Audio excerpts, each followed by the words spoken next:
Daniel's breath hitched. His grip tightened on the wheel as icy dread spread through his chest. The voice had come from behind him. Slowly, he reached for the rearview mirror, every nerve screaming at him not to look. The mirror was fogged, but something shifted in the darkness of the back seat. A shape, a figure is sitting there. Not moving, just watching. He swallowed hard. His hand trembled as he wiped the glass with his sleeve. Nothing. The back seat was empty. His heartbeat pounded in his ears. The air inside the truck felt thicker, charged with an electric hum like the static before a thunderstorm. The windshield wipers screeched across the glass, smearing condensation. For a moment, the headlights flickered, casting strange shadows. Through the fog outside, a branch snapped somewhere in the trees. Something was still out there, watching. Daniel gritted his teeth and slammed his foot on the gas. The truck lurched forward, tires skidding on the gravel as he tore down the narrow dirt road. But as he accelerated, the whispering started again. Not outside, inside, from the back seat. You shouldn't have stopped. His skin crawled. He jerked, the mirror down, empty seat. But the whisper didn't stop. Daniel's hands clenched the wheel. He focused on the road, pushing the truck faster. Get out of the woods. Get to town. Find a gas station. A motel. Anywhere but here. He watched the trees blur past, their gnarled branches stretching overhead like clawing hands, forming a suffocating tunnel. The road felt endless. He glanced at the GPS screen. Still dead. Just black, static-filled nothingness. His phone. He snatched it from the passenger seat. No service. Damn it, he muttered. And then, he saw it. Up ahead, just barely caught in, the glow of his high beams. A signpost. A rush of relief hit him until he got close enough to read it. It was old, wooden, rotting, barely standing upright. But the words carved into it made his stomach churn. Welcome to Red Pines. Population. You. His foot slammed the brakes. The truck skidded to a stop. His pulse thundered as he stared at the sign. The letters looked freshly carved into the wood, like someone had just finished writing them. And then, his headlights flickered. The sign changed. Same sign. Different. Words. There's someone in your backseat. His breath hitched. A slow, sickening creak came from behind him. The sound of leather shifting. Someone was sitting in the back seat. Daniel's mind screamed at him to run, but he was frozen, trapped. Slowly, unwillingly, he turned his head. The rearview mirror fogged over again. But in the faint reflection, he could make out a smile. Not a normal one. Too wide. Too sharp. Too wrong. The kind of smile that doesn't belong on a human face. Daniel's stomach lurched as the thing in the back seat leaned forward. The mirror cleared. Nothing there. But he felt it. Felt something breathing against his neck. The whisper came again, lower, closer to his ear. Keep driving! His hand jerked to the ignition. The truck's engine roared back to life. He floored the gas, tearing away from the sign. For what felt like forever, Daniel sped down the road. Trees rushed past, but there were no turns, no landmarks. Then, lights. Faint at first, flickering through the trees. A town? He didn't care if it was real or not. It was somewhere. His tires screeched as he pulled onto the main street. His truck rumbled past darkened storefronts, an old diner, and a gas station with a single flickering neon sign. But something was wrong. The town was empty. No people, no movement, no sound, except for the distant hollow chime of a church bell somewhere in the fog. Then he saw them. Figures, standing in the shadows, lined up along the sidewalk. All are watching him. Their faces weren't right. Too pale, too stretched. Their mouths, too wide. All of them are smiling. Daniel's gut twisted. Get out. A voice rasped in his ear. Not his own. Not from inside the truck. From the radio. A static-filled voice crackled through the speakers. Run! A figure stepped into the street. Daniel's stomach dropped. It was him, or something that looked like him. Same face, same clothes, same wide, unnatural smile. And then all at once, the streetlights went out. Daniel's hands clenched the wheel, his knuckles white as he stared at the thing standing in front of his truck. It was him. Same jacket, same mud-splattered jeans, same terrified expression, except for the smile. The doppelganger's grin was wrong, stretched impossibly wide like a mask of flayed skin pinned into place. Then, it raised its hand, a slow wave. Daniel's chest tightened.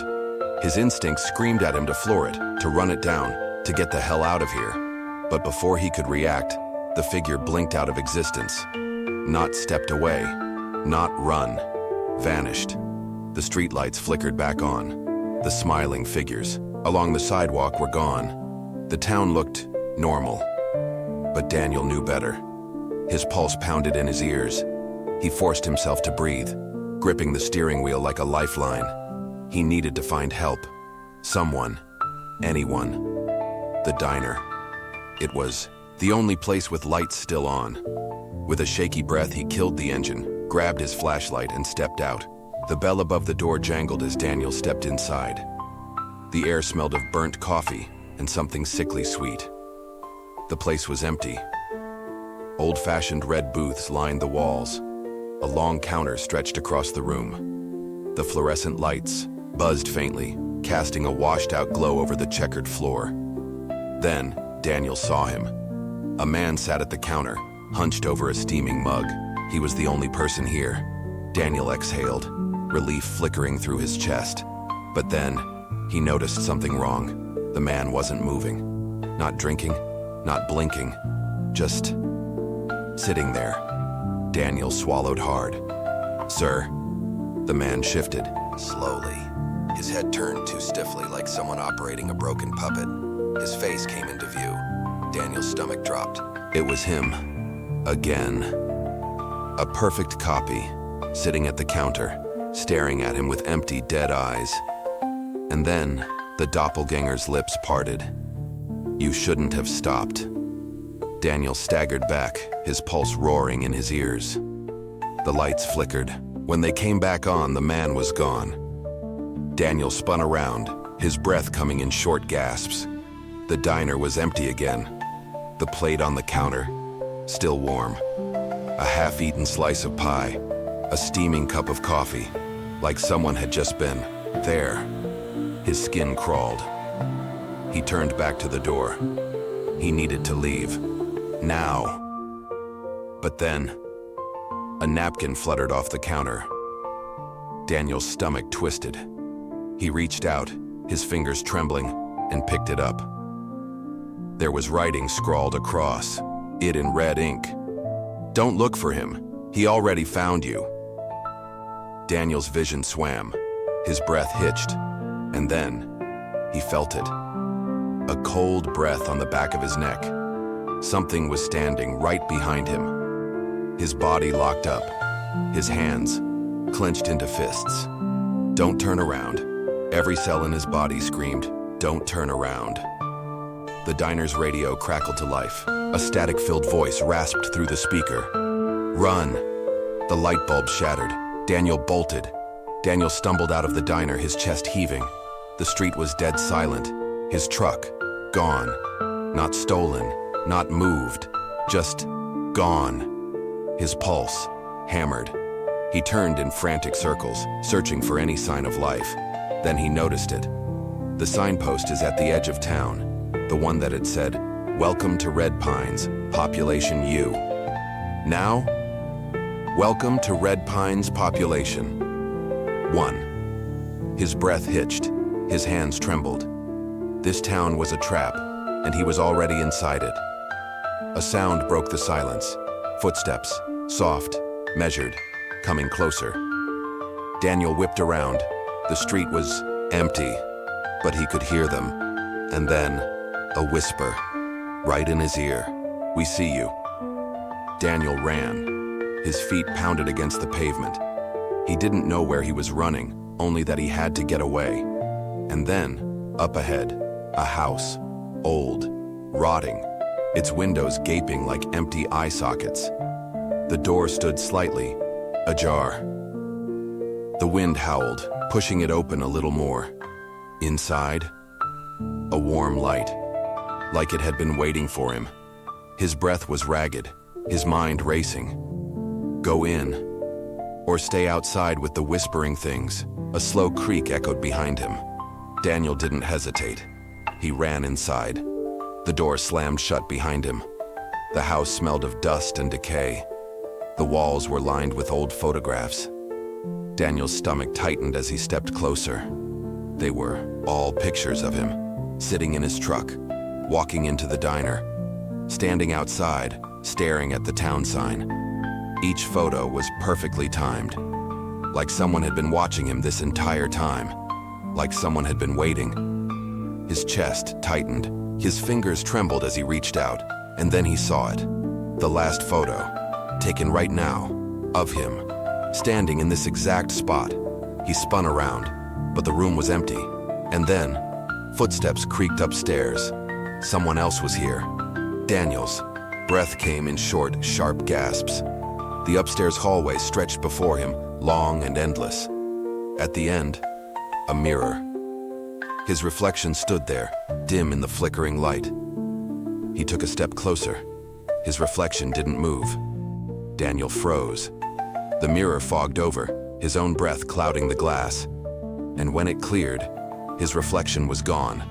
The mirror was empty. And then, in the silence, a voice whispered from the darkness behind him. "You're home now." The mirror shattered. Darkness rushed in. Daniel stood frozen, shards of broken mirror glistening at his feet. The walls around him seemed alive.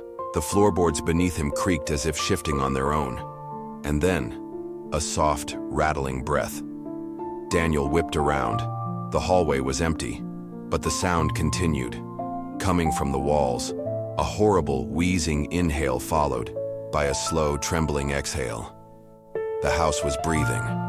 Daniel's pulse hammered. His instincts screamed at him to run, but to where? There was no outside. The town, the diner, his truck. None of it was real. His throat tightened. None of it was real. But the thing watching him? That was. The hallway stretched ahead, impossibly long. At the very end, a doorway stood open just a crack. Beyond it, only darkness. And inside the darkness, a pair of eyes blinked open. Daniel's breath caught. His muscles locked.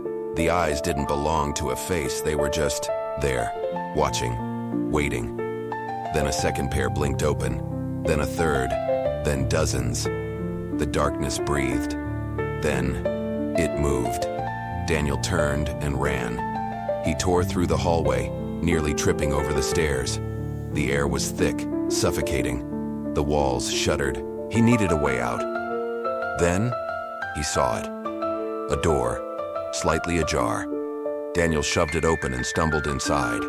The room was small and cluttered. A wooden desk, an old lamp, a pile of dust-covered photographs. Daniel's stomach knotted. The photos were of him. But these weren't like the ones in the hallway. These weren't of him arriving. They were of him before, sitting in his apartment, driving his truck, walking alone at night. Someone had been watching him long before he got here. His breath turned shallow. He picked up the last photo. It was of this room. A picture is taken right now, of him, holding this photo. And then, something moved behind him. Daniel spun around. The shadow in the corner shifted. Slowly, something stepped forward. A figure.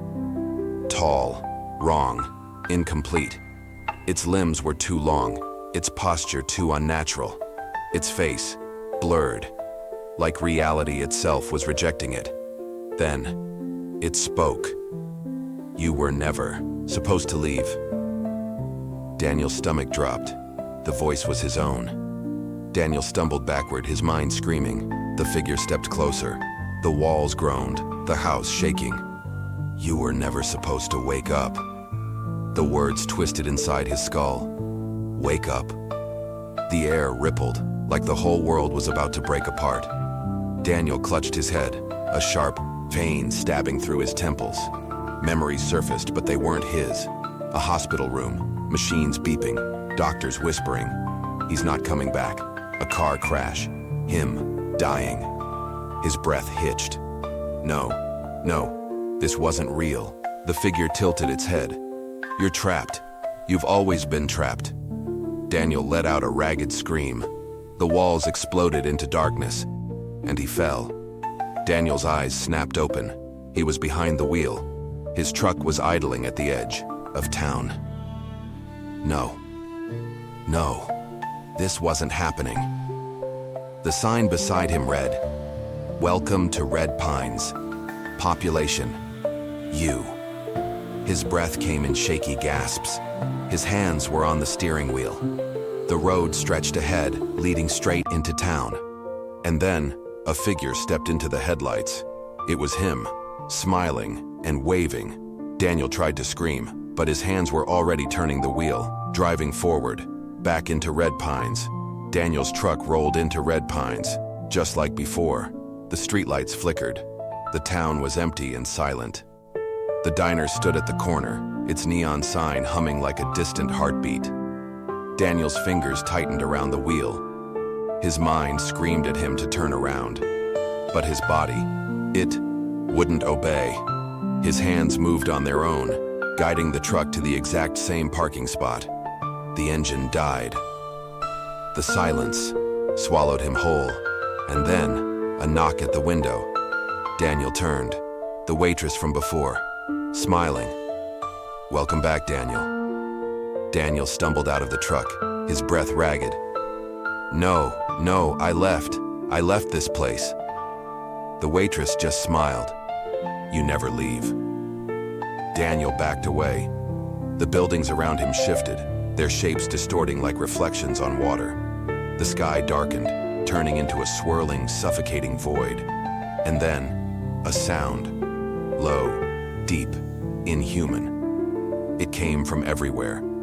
From the diner, the houses, the ground beneath him. And then, they came. Figures stepping out of the shadows, their faces empty, just like his own reflection. "Daniel," they whispered in unison. "Come home." Daniel ran. His legs burned as he sprinted through the twisting streets, the town warping around him. No matter which way he turned, it all led back to the diner, back to them. The waitress, the eyeless figures, all waiting. And at the center of them all, the mirror, the one from before. Daniel's reflection stared at him, but it wasn't him. It was something else. Something wearing his skin. It raised a hand, its fingers elongating, twisting into something unnatural. Daniel shook his head, stepping back. "I'm not supposed to be here," he shouted. The reflection smiled. "But you are." The mirror shattered, and everything collapsed. Darkness, then a hospital room, machines beeping. Daniel gasped, his lungs burning. His hands clawed at the bedsheets. He was back. He was awake. Doctors rushed in, voices sharp with disbelief. "He's conscious." Tears burned in Daniel's eyes. It was real. This was real. And then, a hand on his shoulder. Daniel turned. A man stood there. A man who looked exactly like him, smiling. Daniel's heart stopped. The other Daniel leaned in, whispered 2 words, "Go back." And then, Red Pines swallowed him whole. The truck's engine rumbled. Daniel's eyes snapped open. He was back behind the wheel. The town sign loomed ahead. "Welcome to Red Pines. Population, you." His hands gripped the wheel, knuckles white. In the rearview mirror, a shadow moved. Daniel slowly turned his head, sitting in the passenger seat, himself, smiling, waiting. The headlights illuminated the road ahead. His foot pressed the gas, and the truck rolled forward, back into Red Pines, where he belonged. The truck rumbled forward. Daniel's breath came in shallow gasps. His hands gripped the wheel, knuckles bone white. Ahead, the town of Red Pines loomed once more. The sign flickered in his headlights. Welcome to Red Pines population. You. His heartbeat pounded in his ears. Behind him, the shadow shifted. A voice, eerily calm, echoed from the passenger seat. No more running, Daniel. Daniel refused to turn his head. He could see the figure in the mirror, his own reflection, smiling. The truck rolled through the empty streets, past familiar landmarks, the diner, the gas station, the church with its shattered stained glass, all untouched by time, just like before, just like always. Daniel bit down hard on his lip. He needed to break the loop. He slammed his foot on the brake. The truck screeched, tires burning against the pavement. Silence. Then, a slow chuckle. The voice from the passenger seat spoke again. You still don't get it, do you? The hair on Daniel's arms rose. His reflection in the rearview mirror leaned closer. You were never driving. Daniel's body locked up. He turned to look at the passenger seat. Empty. He whipped his head to the mirror. The reflection was still there, but something was wrong. His own face warped, shifting like rippling water. A new face emerged beneath it. Something older, something inhuman. Daniel lunged for the door handle, locked. The reflection in the mirror grinned wider. Where do you think you're going? The truck lurched forward. The engine roared. Daniel wasn't pressing the gas. The town was pulling him in.